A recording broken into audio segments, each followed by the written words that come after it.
Welcome back to another episode of Flawless Plan Garage, where today we're not working on this. Actually, that's not what today is. Today we're working on my 2000 DC2 Acura Integra Type R. We're going to be doing a little bit of cosmetic rehab on the Type R today. Stick around.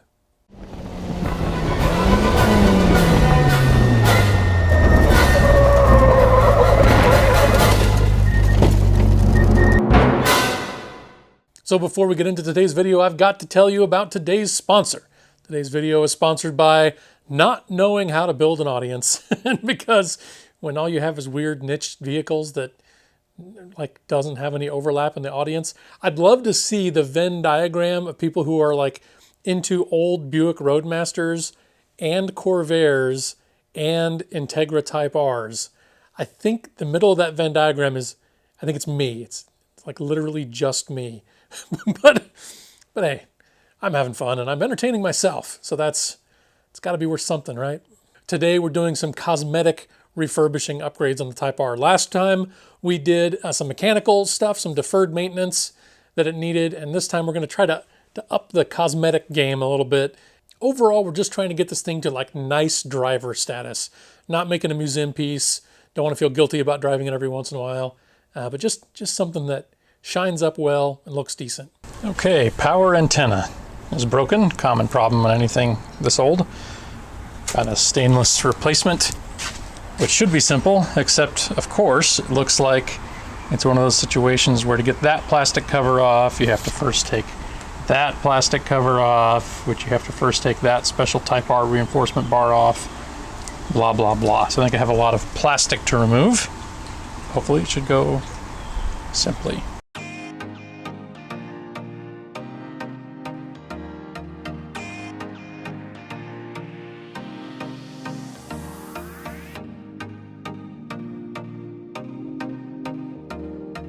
I think I can get away without removing this panel altogether, since all I really have to do is get down here and get, looks like one, maybe two nuts off.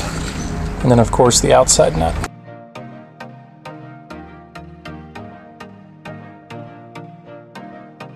Okay, let's see if we can cheat and pop open this connector.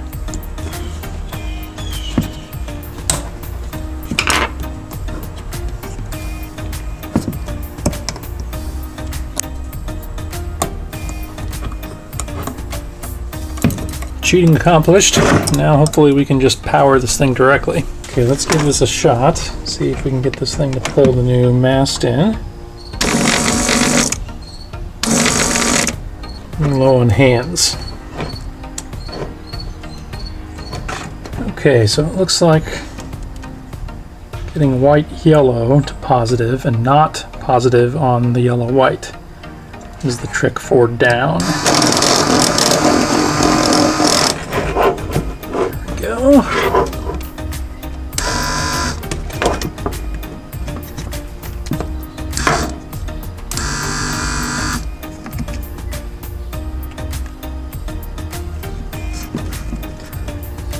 Maybe the limit switch there for down. Okay, then let's take a look under the cover here. And we should probably take all of the old antenna mast out. That might prevent it from going all the way down into the base. Now let's try. Currently I've got the motor run all the way to its top limit, or excuse me, its in limit, the out limit? Which one did I do? The out limit. That's what I did. Did the out limit. See if I can feed it in at all. No, okay, I'm going to hit the motor right now. Okay, so I'll drop this back in.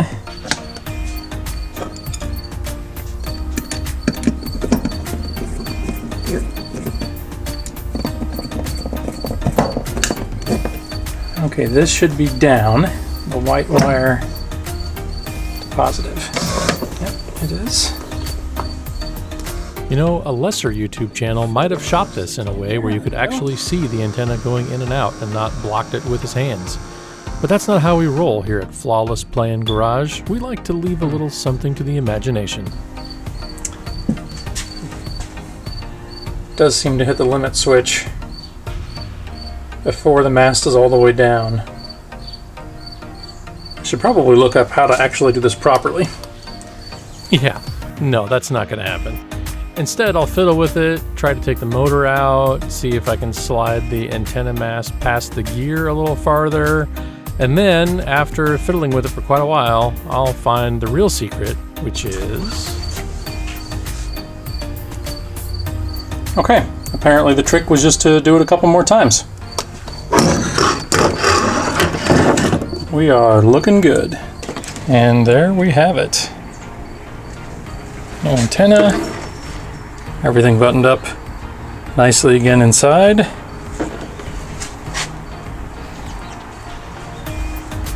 No glamour shots of it working just yet because it's got the factory radio in it, which is awesome, but I don't think I have the code.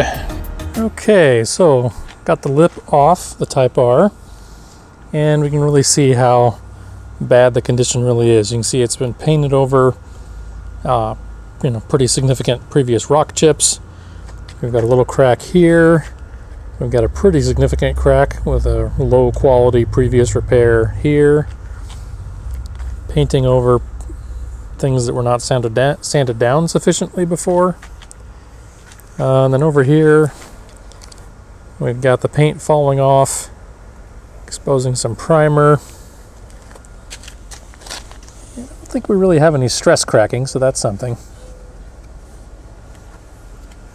Yeah, I think we're going to do a rehab on this. So we're going to sand it down, get all the old paint off as well as possible.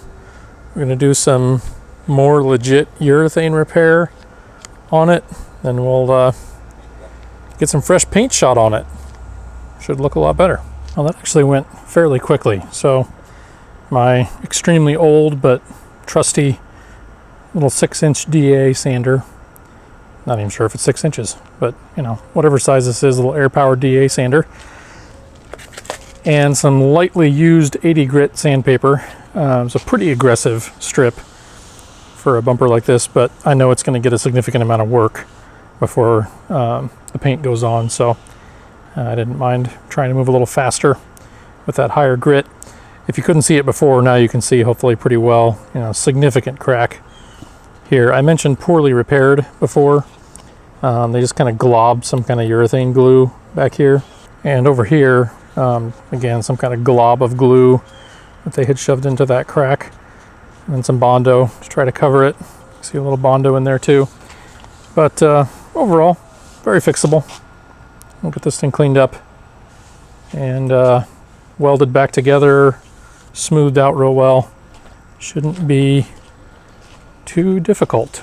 I did not even record the sanding because I thought I would do like the first half and then shoot a few minutes, and actually this whole thing took less than an hour total, which for sanding anything actually went fairly quickly, and for as much paint was on there, it's fairly quick. Now, in order to fix the cracks in this bumper, we're going to use a tool that's new for me. It's a different kind of plastic welding gun. I've done all kinds of other urethane repairs in the past using like fiberglass mesh with glue and doing actual like plastic welding where you're trying to inject a little more plastic or urethane into the joint.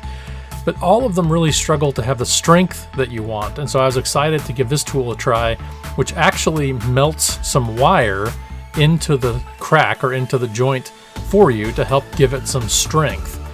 And after a few test runs on some various parts, I was pretty happy with the way this seemed to work. So we're going to go ahead and use this method on the bumper lip as well.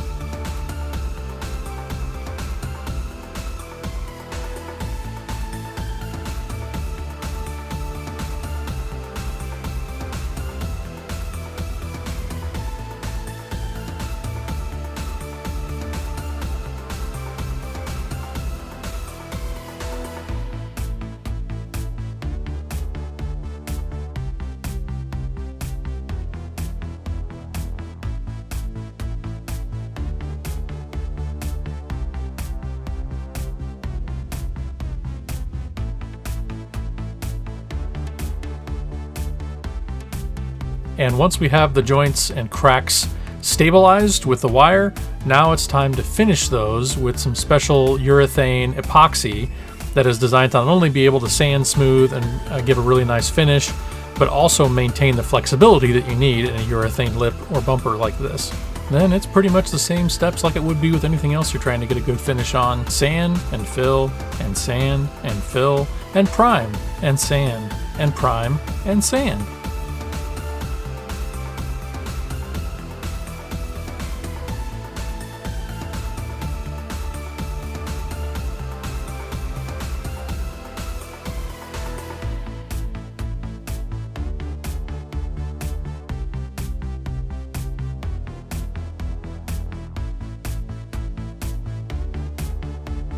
This piece is pretty hard to block because it's urethane and it's tiny and it's, not very rigid.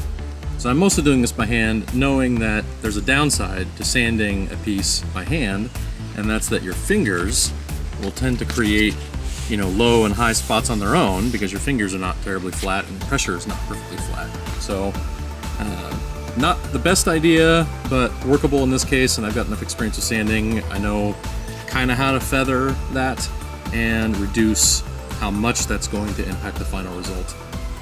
But also, so a common way to do this would be to guide coat it. In this case, that cheap Harbor Freight primer gun only has a 1.4 tip, the one that I have, so it's really not very good for shooting primer. This epoxy catalyzed primer is fairly thick, and a 2.0 or a 2.2 tip would actually be much better, much preferable for shooting primer through. Because that 1.4 tip is so small, it tends to shoot dry onto the surface, which then textures. As you might have been able to tell in those last couple little clips, but it might have been hard to see on camera, there was a lot of texture to it. So all I'm really trying to do here is take the texture out of the primer. I'm not really trying to fix low and high spots the way you would if you were working on a fender or a door or something like that, where you want to block it out and get things perfectly smooth. I'm really just trying to take texture out of the surface. So I'm not guide coating it. And then you can see, hopefully on camera here, there's still just a little bit of texture visible if I get just the right light on it, as kind of dark spots down in the primer. So I'll keep working it. I had some 320 that I started with. Now I'm on 400 wet, a little soapy water in a spray bottle, and occasionally a hose just to kind of clean things off. It's hard to see that texture area, so you got to kind of see it when it's dry, but the wet is just a lot faster because the paper doesn't clog with the dust. So I'm usually sanding this piece wet, but we're pretty close. A little bit more to work here, and then it should be ready for paint.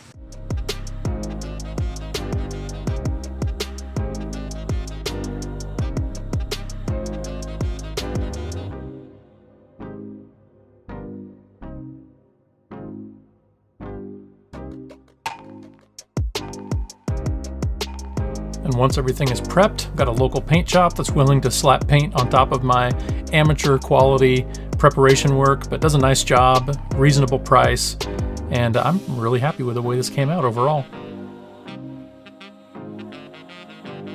And it's just another of those little details that really bother you when they're not right. Burned out bulbs on the HVAC cluster. Got those fixed with some OEM bulbs, everything the right color, just feels good. Now, it can sometimes be hard to tell in photographs, but I knew even from this picture example from the original listing that the paint was really not in very good shape. So I spent a number of hours, at least 10 to 12 hours, doing like a 3-stage polish on the paint and trying to bring it back where I could, though the paint was very thin, so I had to be very careful in a lot of areas, because obviously where there was still factory paint, it was really thin. Overall, it definitely improved, and you can kind of see here in the side-by-side. Before on the left, you can see even more of the kind of spider webbing and holograms in the paint. And then after, things are definitely improved, but there's certainly still some to do.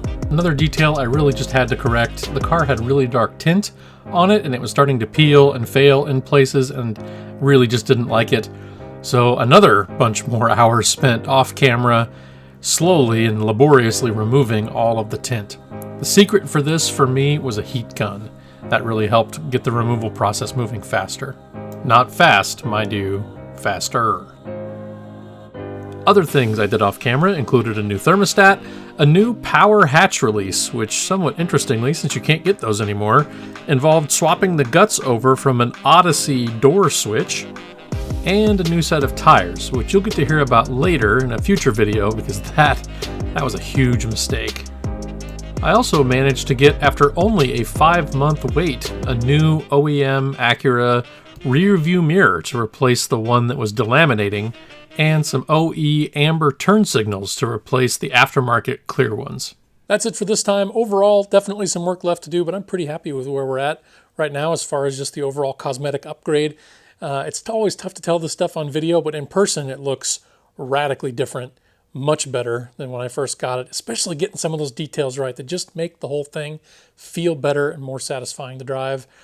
Speaking of which, next time we're actually going to take it for a drive, and we'll get into that a little bit more, what it's like to drive, what it's been like to experience. And for me, as somebody who was not, despite the free hat, not a diehard, long-time Honda guy, but getting to experience some of this stuff with a fresh take many years on, kind of for the first time. So thanks for watching. We'll see you next time.